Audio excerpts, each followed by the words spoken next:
réew mi bañ naa dootuñu nangu kenn noot ñu réew mi bañ naa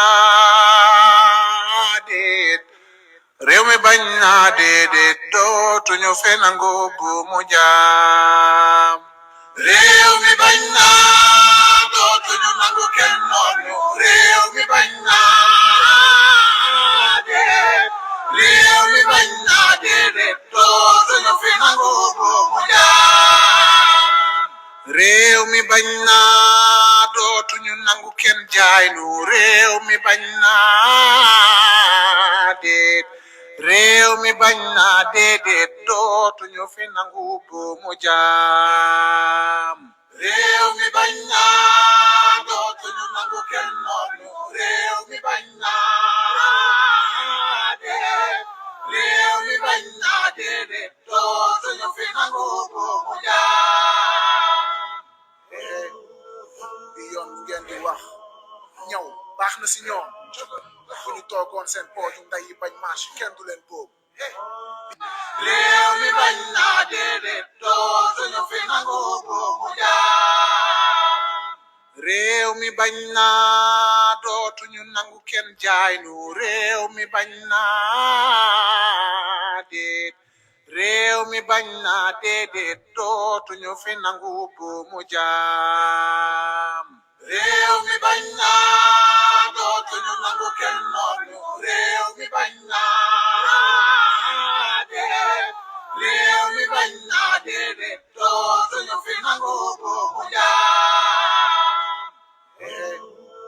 bi yoon lu ngeen di wax ñëw baax na si ñoom bu ñu toogoon seen pooju nday yi bañ marche kenn du leen boobu bi yoon lu ngeen di wax booy yi ñoo doon taal réew mi kon boog ouvrez le feu seeni bakkan amul valeur ay xaj lañu yu dee c'est bien fait pour eux bi yoon lu ngeen di wax ba tey da ngeen di weddi askan wi jóg ngeen gis ay junni mbër te ba tey mënu leen gis benn nervi bi yoon lu ngeen di wax si bii chasse à l'homme on assiste à des exécutions publiques où sont les droits de l'homme bi yoon publiquement la ñu leen di faat si kanamu ñëpp en plein jour c'est un message de terreur ils sont en train de nous dire le prochain parmi vous bi yoon déedéet dootuñu fi nangu bu mu jaam réew mi bañ naa dootuñu nangu kenn jaay nu réew mi bañ naa déet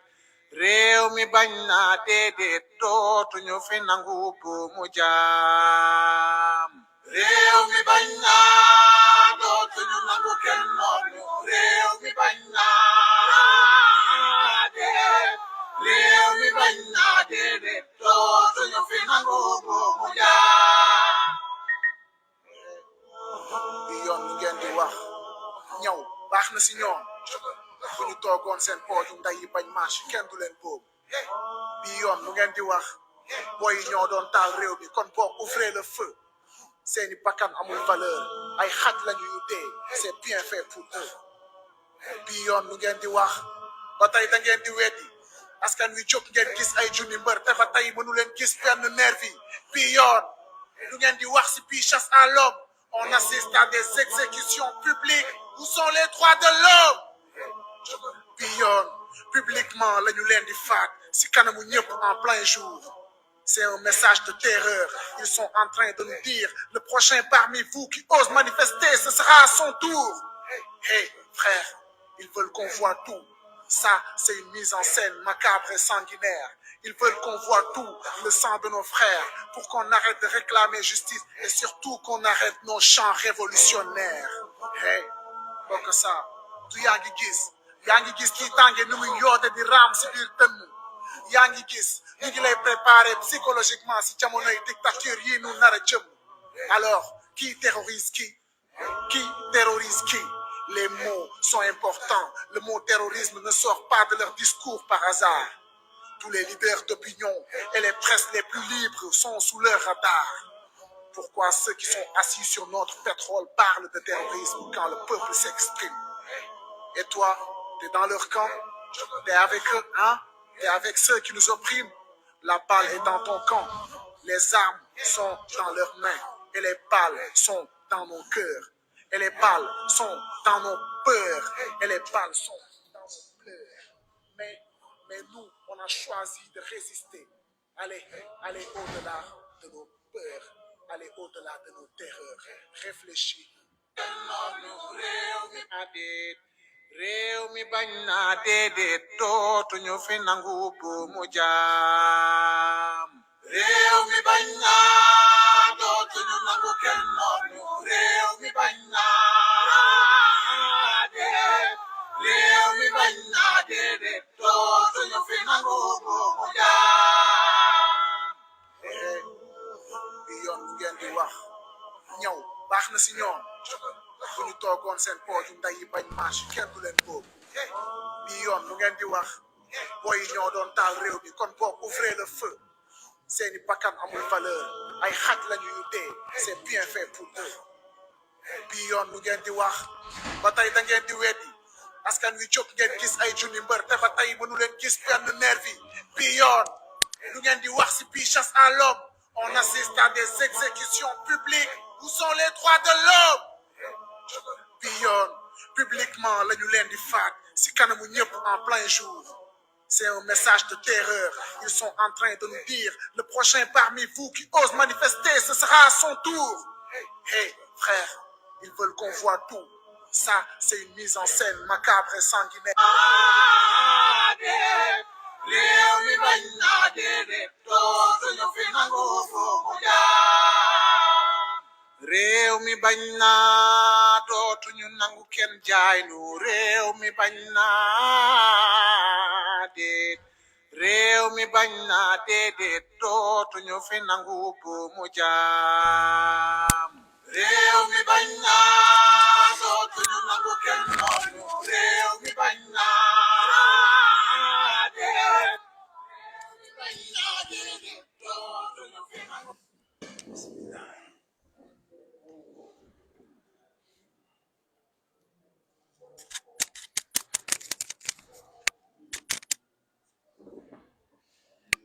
mbokki Sénégal asalaamualeykum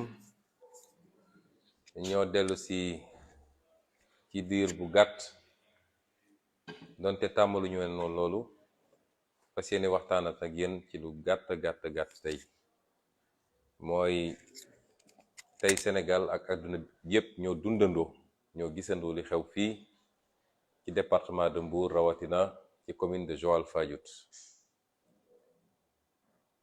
ñëw nañu di def suñu nemmeeku tour ni ñu ko yëgle woon mooy jàpp nañ ni en tant que acteur politique rawatina koo xam ne namm ngaa jiite réew war nañoo dem dajeek Sénégal yépp kenn ku ne nag li gën ci ndaje bi mooy ñu fekk la fa nga dëkk mën a waxtaan ak yow ci contexte bi nga xam ne mooy contexte bi ngay dund door nañu bésu tey bi doore ko njaga ñaaw ndax xam ngeen ni dañ fa am dëj suñu rakk suñu mbokk parti Bassirou Diomaye Faye mi nga xam ne magam wàññeeku na fi ñetti fan ci gannaaw yàlla na ko yàlla yërëm te jéggal ko jóge njaga ñaaw ñëw nag ci commune de Nguéniène ñëw fa ñu dalal ñu fa dalal bu mucc ayib waa dëkk bi yëpp génn ñu waxtaan ak ñoom déglu leen ci seeni mbëbët ak seeni jàmbat waxtaan ak ñoom it ci suñu gis-gis jóge foofu woyale tournée bi dem Jiwaalo waaye bi ñu yeggee Jiwaalo la jafe-jafe yi commencé ndax fekk nañ fa ci takk der loo xam ne jéggi na dayoo te ñun ñépp ñu xam ni takk der yooyu la ci ëpp tey la ñu jóge Ndakaaru ñu mobiliser leen andi leen fii ci département de Mbour ngir suñu tournée bi ñu ñëwee Jiwaalo li ñu njëkk a def mooy dem seeti imam bu dëkk ba saafonteeg moom nuyonteeg moom waxtaan ak moom ba ñu jógee foofu ñu dem kër labbe seeti monsieur le curé dem nemmeeku njabootam waaye bi ñu nekkee ci biir salon wu monsieur le curé ca lañu capitaine de gendarmerie bi ak ki toftalu ci moom ñëw fekk ñu ci biir salon ne ñu daf ñoo soxla. ma ne ko capitaine génnal nga dem xaar ci biti ndax li ngay def du teggin ci république bi ñu nekk te yow biir na la ni bari na kër kilifa diina goo xam ne su doon foofu laa nekk sa fit mayu la nga ñëw fekk ma ci biir salon naan dag maa soxla. donc boo ma soxlee demal nga taxaw ci biti ba ma pare li may def bu ma génnee dinaa wax ak yow. bi ñu paree génn wéet ak moom mu ne moom dafa am réquisition préfet boo xam ne dañ ko ne man awma sañ-sañ ci li may def. ñu ne ko war ñu réquisition bi. comme dama ànd ak maître Tall te muy avocat te bokk ci département bi ñu laaj ko réquisition bi mu génne réquisition bi won ñu. préfet bind ci ni lim leen sant mooy nañu doxal ordre, nañ ko rétablir, mooy nañu fexe ba am maintien de l'ordre d'abord, mooy fexe ba dal, ñu fexe ba dal am. su loolu amul it nañ ko rétablir l'ordre, mooy su dee dem na ba dal amul nañu delloo ci dal gi. ne leen nag loolu mu leen sant mu ngi daw bis ni ki tey nga xam ne moom laa commencé sama tournée bi ba keroog ma koy jeexal incha allah muy le 23.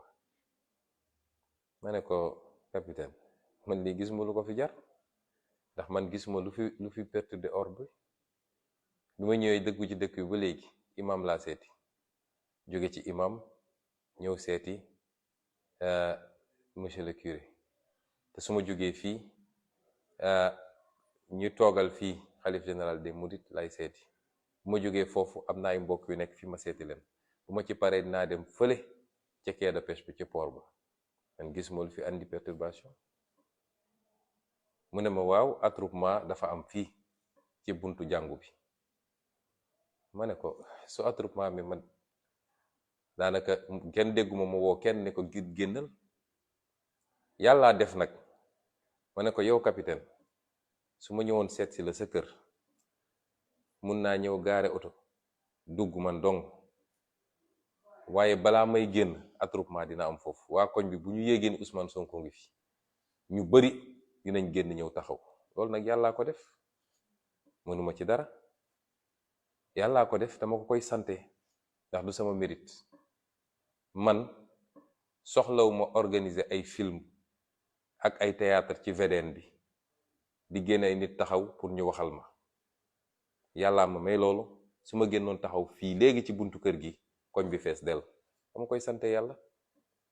waaye man woowuma kenn ne ko génnal. ma ne ko démb bi may def sama live Dakar dégg nga bi may wax ak nit ñi nee naa leen ñëw ma meeting, ñëw ma campagne électorale, defuma karawaan. waaye nag su ma duggee ci dëkk waa dëkk ba yépp daje ci penc bi ne dañ may teeru, loolu moom gannaaw yàlla kenn mënu ci dara. ñu génnee ci noonu jóge ci curé bi di dem ci balaa ñuy dem d'ailleurs ci ñi toogal foofu communauté mouride ñi ngi doon jàdd pour seeti dégg nga maam quartier traditionnel Joal bi. ñoom ñoo ne woon nañu ñëw seet si leen ci fi nga xam ne mooy fi ñuy daje def grand place. yooyu sax yu ci bëri gis ngeen ko ci live bi. ñu dem foofu nuyonteeg ñoom gis lu toll lu kenn xamul ci ay alkaati ci biir dëkk bi, seeni camion, seeni pick-up, lu nekk ñu jëlee ko Ndakaaru andi. waaye bi ñu génnee foofu ba dem ci 3e étape bi wala 4e étape bi, dugg ci biir jumaa ji di nuyonteeg kilifa ya, ci lañu commencé ñoom di sànni ay lacrymogène ci biti. muy lu ñaawa ñaawa ñaaw. ñu génn continuer tuuti ndax dama am goro bu dëkk foofu ci kaw tali bi, mu wàcc dugg di nuyu samay goro, ñu commencé di sànni lacrymogène yi ci buntu kër ga. lii nag niñ koy tuddee mooy intimidation la ko ñëpp tuddee waaye man jàpp ma ni intimidation la. li ma jàpp mooy ki leen yebal ñoom ñëpp muy président Macky Sall tiit na tiitaange goo xam ne jaaxle na jaaxle goo xam ne ñàkk naa gëm yàlla ñàkk gëm goo xam ne parce que lu jeex jeex na. loolu yàlla bi ko yàlla tuddee ni moom la yàlla da koo yombalal yépp waaye bu yàlla tuddee ni jeex na màndarga yi day feeñ ne fang. waaye moom ñàkk a gëmadi yàlla gi mu ñàkk gëm yàlla moo tax mu jàpp ni war naa mën a forcer mbir yi ba jàpp na ni Ousmane Sonko warul yëngatu ci réew mi. seen stratégie ñoom mooy fexe ba kuy politique rek na nga toog ndakaaru bis bu ne ñu dugal la ci ay débat yu ñàkk fulla yu amul solo ñu jël ko amplifier ko par voie médiatique ñu bàyyi li nga xam ne mooy fulla Sénégal nekk ci débat yoo xam ne am diw andil diw wax na lii diw for na lale diw saaga na kii. noonu nag la ñuy piéger homme politique yi ba ñu bàyyi farata gi kuy homme politique fi mu toll nii mooy dem dajeek askan wi rawatina nag ñun ñi nga xam ne biir nañu boo ubbee xolu sénégalais yi ñoo ngi ci biir. fu ñu génn sénégalais yi woon ñu cofeel ak mbëggeel waaye surtout yaakaar bu ñu am ci ñun ak la ñuy liggéey. moo tax piège boobu bulle boobu nga xam ne dañ koy alimenter jaarale ko ci waxu média réseaux sociaux ñun dañ ko yëkkati teg ko fële dellu si ci réalité bi te réalité bi mooy fee ñu jóge ci àll ba fekk fa sénégalais yi saafonteeg ñoom ñu wax ñu seeni jafe-jafe ci suuf suñuy jaay seeni jafe-jafe ci ñàkk liggéey seeni jafe-jafe ci seeni pajukaay seeni école seeni jafe-jafe ci seen seen récolte yi nga xam ne jaaxle nañ ndax dañ ko mën a jaay am de loolu mooy réalité Sénégal te ci réalité boobu la ñu fas yéene nekk fukki weer yi di ñëw. may wax nag Macky Sall pour mu dégg ko bu baax ndax man du ma wax ak ministre am ab suq la rek bu ñuy yónni du ma wax ak préfet dañ koo def loo rek mu def du ma wax ak ñii nga xam ne ndeysaan ñoo ci gën a sonn alkaat yi ndax li ma gis tey ci gendarme fii ci Joal te li ci ëpp jóge Ndakaaru bi ñuy dugg Mbuur li ma gis tey ci GMI ñu rangale seeni camion te li ci ëpp jóge Ndakaaru ñu leen di sonnal di leen fananloo ci mbedd mi waaye baax na ci tournée ndax gëm naa ni nag maa ngi doog a am kaaraange ndax lii ma gis nii président de la république sax duñ ko jalonel noonu buy génn waaye may wax ki leen yebal ñoom ñëpp muy Macky Sall ma fàttali ko ni bi ñu dooree jàkkaarloo moom ak man ba tey xam na ni su amee ku ragal moroom moom moo ma ragal moom Macky Sall xam na ni lu toll ni tarfata ayn ci ragal lu jëm ci moom man awma ko bu doon dese na sago ak xel dina xool neneen nu muy doxale moom moo yor nguur yor l'armée yor police yor gendarmerie yor justice te su tëddee ku ko yeewoon 3 heures du matin ko Ousmane Sonko mu yuux àll bi yépp waaye awma lu toll ni tarfata ayn ci ragal ko malgré li mu yor yépp ma koy gaaral nag di ko garantir ni ko bu soobee yàlla nemmeeku tuur bii ñu door niñ ko commencé lañ koy wéyalee ni mu gën a calmer bu ñu xëyee ëllëg dañuy continuer dem fi ñu war a dem muy Malicounda muy beneen dëkk dinañu continuer suñu nemmeeku tuur ndax ñun kenn mënuñoo intimider bu dee nag nii lañ ko bëgg a doxalee lañu andi ci armée gendarmerie boobu andi ko ci police andi ko ci renseignements généraux loolu lépp nañu topp fu ñu dem rek waaye du tee nii ma ko commencé bu soobee kii bind dinañ ko yeggalee noonu may wax ak nag patriote yépp na seen xel dal nañu continuer la ñuy liggéey ñoom nañu jël seen responsabilité ci provocation yi ñuy def te àdduna yëpp gis ko. lu ci am rek ñëpp dinañ ko gis. may dellu nag di waxtaan ak sénégalais yépp, kilifa yi, citoyen ordinaire ak ku munti doon. tooñ baa ngi bëgg a ëpp de te ñëpp a ngi koy gis. ci la ñuy xëy ci la ñuy gont. moom Macky Sall am na sañ-sañ saa yu ko neexee mu taal otoom dem fu ko neex ci réew mi dajale nit ñi jox leen xaalis pour ñu yooxu turam, waaye ñun amuñu sañ-sañ génn ci réew mi dem dajeek sénégalais yi soxlawuñu leen jox xaalis te fu ñu dem par yàllaa ko defee noonu sénégalais yëpp génn ñu saafoonteeg ñoom wax ak ñoom. loolu du am de. dinañu continuer suñu tournée incha allah nii ñu ko doxalee. moom gendarmerie ki ko jiite fii nee na man amuma droit am convoi. waaw kan moo mën a gis Ousmane Sonko fii mu toll ci réew mi ne mu ngi génn moom dong di dawal otoom wala moom ak chauffeur am ne ma ngay dem tournée. dëkk bi bis bu ne convoi am fi, moo xam sëy bu ñuy takk, moo xam ñuy dem sport, moo xam leneen ak leneen. moom bis bu ne mu def convoi. waxuma convoi politique nag, waxuma convoi boo xam ne état wee ko tax a jóg, waaye convoi politique bis bu ne mu def ko. ay ñoñam bis bu ne ñu def convoi. dinañ def convoi. ma ànd ak ñi ma war a ànd ak yépp ñu def suñuy oto, sama sécurité mat sëkk, sama communication nekk ci, ñu dem nemmeeku ñi ñu war a nemmeeku. lii nag dañu bëggoon waxtaan tuuti ak Sénégalais yi te gën a dalal xelu ñi nga xam ne am nañu jeexi jaaxa. àdduna dafa am fu muy toll. ku nangu nooteel ak jaay doole luñ la tegati dagan na. dañoo nekk ci réew bu tudd Sénégal am ay charte. moom mii di wax tey diggante 2009 ak 2011 dafa wër Sénégal yépp. président Ablaye Wade musu koo tere ne ko doo dem doo dugg dëkk sàngam te musul dem moom dong da doon ànd ak ay ñoñam ñu dem. kon suñu nangoo tey mu imposer ñu lii bu yóbboo ñu arrêté li ñuy liggéey. li yëngu nag li ko yëngala ko ëpp doole mooy tiitaange bi nekk ci ñoom jamono ji. élection yi ñu génn ñëpp gis nañu réewu taax yépp wala dëkku taax yépp dañ koo ñàkk. boo gisee bi ma ñëwee Mbour dama ne man Mbour commune taxumaa jóg, waaye dëkkaan yi ci biir ñoo ma tax a jóg. ndax Mbour commune ñoo ko gañe woon ci élection bi passé, donte ñoom ñoo gañe département yi. fu ñu gañe département rek ñun ñoo gañe commune bi. moo tax man dëkkaan yooyu moo ma intéressé te kenn mënu maa tere dem ci dëkkaan yooyu. kon mbokki Sénégal dañoo bëgg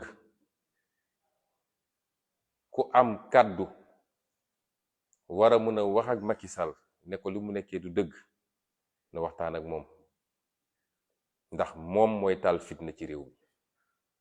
bi mu fi nekkee ba léegi fitna ci fitna la tegu. ku am kàddu mën ko koo wax na téye loxoom, ndax xale yi ma gis nii ragaluñu ko de. su génne woon 1 million de alkaati fii xale yi ragaluñu leen. sànni nañ tey seen lacrymogène benn xale bougéwul fi mu taxaw. loolu nag bu yàggee ci fitna lay jur ci dëkk bi. kenn mënuma imposer ma dem toog Ndakaaru naan maa ngi xaar 2024 damay def samay tournée. citoyen la, am naa droit circuler fépp ci Sénégal. kon nañu waxante dëgg. su coow amee nañu seet kan moo tooñ ñu jàpp ci loxoom ne ko tegal ci suuf, ndax li ngay def baaxul ci réew mi. bu ko mënul nag ñun ñépp nag, du question par parloo de, ñun ñépp ñoo war a ànd mànkoo jàkkaarloog moom. ndax lii su wéyee nag lañu amoon ci démocratie Sénégal te li muy wund mooy liberté bi sénégalais bu nekk am, dem ak dikk, dem nemmeeku ku la neex. loolu la Macky Sall bëgg dakkal ci réew mi. ndax dinañ ko nangu? ndax di ngeen ko nangu? loolu mooy la seule question. man nag en ce qui me concerne xalaatuma koo nangu. moo tax ma ne leen bu soobee yàlla ëllëg dinañu wéyal nemmeeku tour bi te bu dee Macky Sall mën na dëgg 46 départements yi 553 communes yi na waajal ay camion mag ay dragon mag ay pick-up mag fu ma dem nañ ci topp rek ba ñu xam fu muy mujje ñu ngi leen di gërëm di leen sant asalaamualeykum. Chers compatriotes, je reviens à vous à peine 24 heures après ma dernière sortie pour apporter quelques éclairages sur les événements d'aujourd'hui. Ce qui s'est passé est indigne d'une démocratie comme le Sénégal. Ce qui s'est passé est la parfaite illustration des velléités dictatoriales de Macky Sall et de son régime. De quoi est-il question? J'avais annoncé depuis très longtemps notre programme de tournée nationale. En tant qu'acteur politique, c'est un minimum que de sillonner le pays à la rencontre des Sénégalais pour échanger, recueillir leurs doléances, vivre avec eux leurs problèmes, mais également pour partager avec eux les solutions que nous proposons pour amener le Sénégal à un autre niveau. Cette tournée, nous l'avons démarrée aujourd'hui. Vous m'avez tous entendu hier dire clairement que je n'appelle à aucune mobilisation, aucun attroupement, parce que je ne suis ni en campagne électorale et je ne suis pas venu pour un meeting. Le concept du Nemmeeku Tour, qui peut signifier en français rendre visite aux citoyens là où ils habitent. Le concept du Nemmeeku Tour, c'est effectivement d'aller au plus près des réalités des Sénégalais. Et c'est pourquoi quand nous entrons dans une localité, particulièrement le milieu rural, nous allons rendre visite aux autorités religieuses, aux chefs de village. Nous allons rendre visite à nos militants chez eux. Et il se trouve que par la grâce de Dieu, nous avons atteint un niveau de popularité dans ce pays qui fait qu'à chaque fois qu'on est annoncé quelque part, les populations se mobilisent spontanément, certains par sympathie, d'autres parce qu'ils sont carrément partisans, et d'autres par curiosité. Mais les citoyens se mobilisent spontanément pour venir nous rendre visite, pour venir à notre rencontre. Et aujourd'hui, nous avons commencé cette journée. Nous avons pu commencer par la commune de Niagagnao pour présenter des condoléances. Nous avons continué sur la commune de Nguyen, où nous avons été très bien reçus par les populations. Il n'y a eu aucun trouble à l'ordre public. Nous avons échangé tranquillement avec les populations qui nous ont reçus à la place publique du village. Le chef de village était là, les deux chefs de village, l'imam était là, les dignitaires et notables étaient là, les femmes étaient là, les jeunes étaient là. Nous les avons écoutés et nous leur avons parlé. Nous sommes sortis de cette première étape pour passer dans un autre village à côté, où nous avons rendu visite à l'imam Ratib et à quelques-uns de ses collaborateurs avant de nous acheminer vers Joal. Et c'est là où les problèmes ont commencé. À Joal, nous sommes d'abord allés rendre visite à l'imam. Ensuite, nous sommes allés rendre visite au curé avant de continuer pour rendre visite à la communauté traditionnelle de Joal et enfin aux représentants du Khalife général des Mourides qui est une autre autorité qui prie énormément pour nous et d'une autorité publique. Chez l'imam, évidemment, tout le quartier ayant été informé de notre passage est sorti pour nous attendre devant la maison de l'imam. À la sortie, on les a salués et on a continué directement chez le curé. Et le capitaine de gendarmerie et son adjoint sont venus nous trouver dans le salon même du curé. Ce que je considère comme un sacrilège. Parce qu'il y a des us dans ce pays.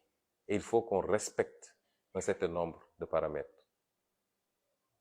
Pour dire qu'il avait besoin de me parler parce qu'il a reçu une réquisition du préfet du département. Je lui ai demandé poliment d'évacuer la salle et de nous laisser terminer parce que j'aurais été chez certaines autres autorités religieuses de ce pays, ils n'auraient jamais eu le courage de venir nous trouver à l'intérieur pour faire ce qu'ils ont fait aujourd'hui. Et quand on est sorti de là-bas, il nous a parlé d'une réquisition, nous lui avons demandé de nous la présenter, ce qui fut fait, et nous avons vu que dans cette réquisition, le préfet leur demandait de maintenir l'ordre, ce qui est tout à fait de l'ordre du normal, c'est leur travail, ou de rétablir l'ordre si celui-ci venait à être perturbé, et que cette injonction valait de la date d'aujourd'hui où nous démarrons notre tournée jusqu'à la fin de cette tournée dans le département, c'est-à-dire le 25. Je me suis adressé à ce capitaine pour lui dire qu'ils étaient en train de créer des problèmes là où il n'y en avait pas. Que depuis que je suis entré dans le département, il n'y a jamais eu trouble à l'ordre public. Et que c'est leurs agissements qui risquaient de créer justement ces troubles à l'ordre public. Et qu'ils ne peuvent pas venir me trouver chez une autorité religieuse, à l'intérieur de son salon, pour me parler de troubles à l'ordre public. Et nous sommes sortis de là-bas pour nous acheminer vers l'étape suivante. Et c'est là-bas qu'ils ont commencé à tirer des grenades lacrymogènes contre les jeunes badauds qui étaient sortis spontanément parce qu'ils ont appelé que j'étais de passage. C'est indigne d'une république, ces comportements. Notre gendarmerie nationale doit être redéployée à autre chose qu'à ses basses besognes. Et je peux vous assurer que j'ai même pitié de ces gendarmes qui sont des citoyens comme nous, ont leur ressenti. Ils savent très bien que ce qu'on leur fait faire, s'ils avaient le choix, ils n'auraient jamais fait. Et c'est dommage, et c'est à l'image de celui qui est à la tête de cette gendarmerie nationale aujourd'hui.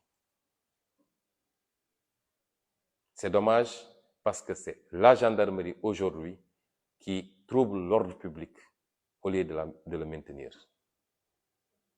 C'est dommage parce que, à force de se comporter comme ça, ils ont fini par créer une situation de défiance systématique vis-à-vis des forces de l'ordre. Parce que durant tout le temps qu'ils se sont livrés à ces tirs de grenades lacrymogènes, ce qui était frappant, c'est qu'aucun jeune n'a bougé de là où il était. Et c'est une autre république que nous voudrions que cette image d'une gendarmerie désacralisée pour faire des tâches politiques, voire politiciennes.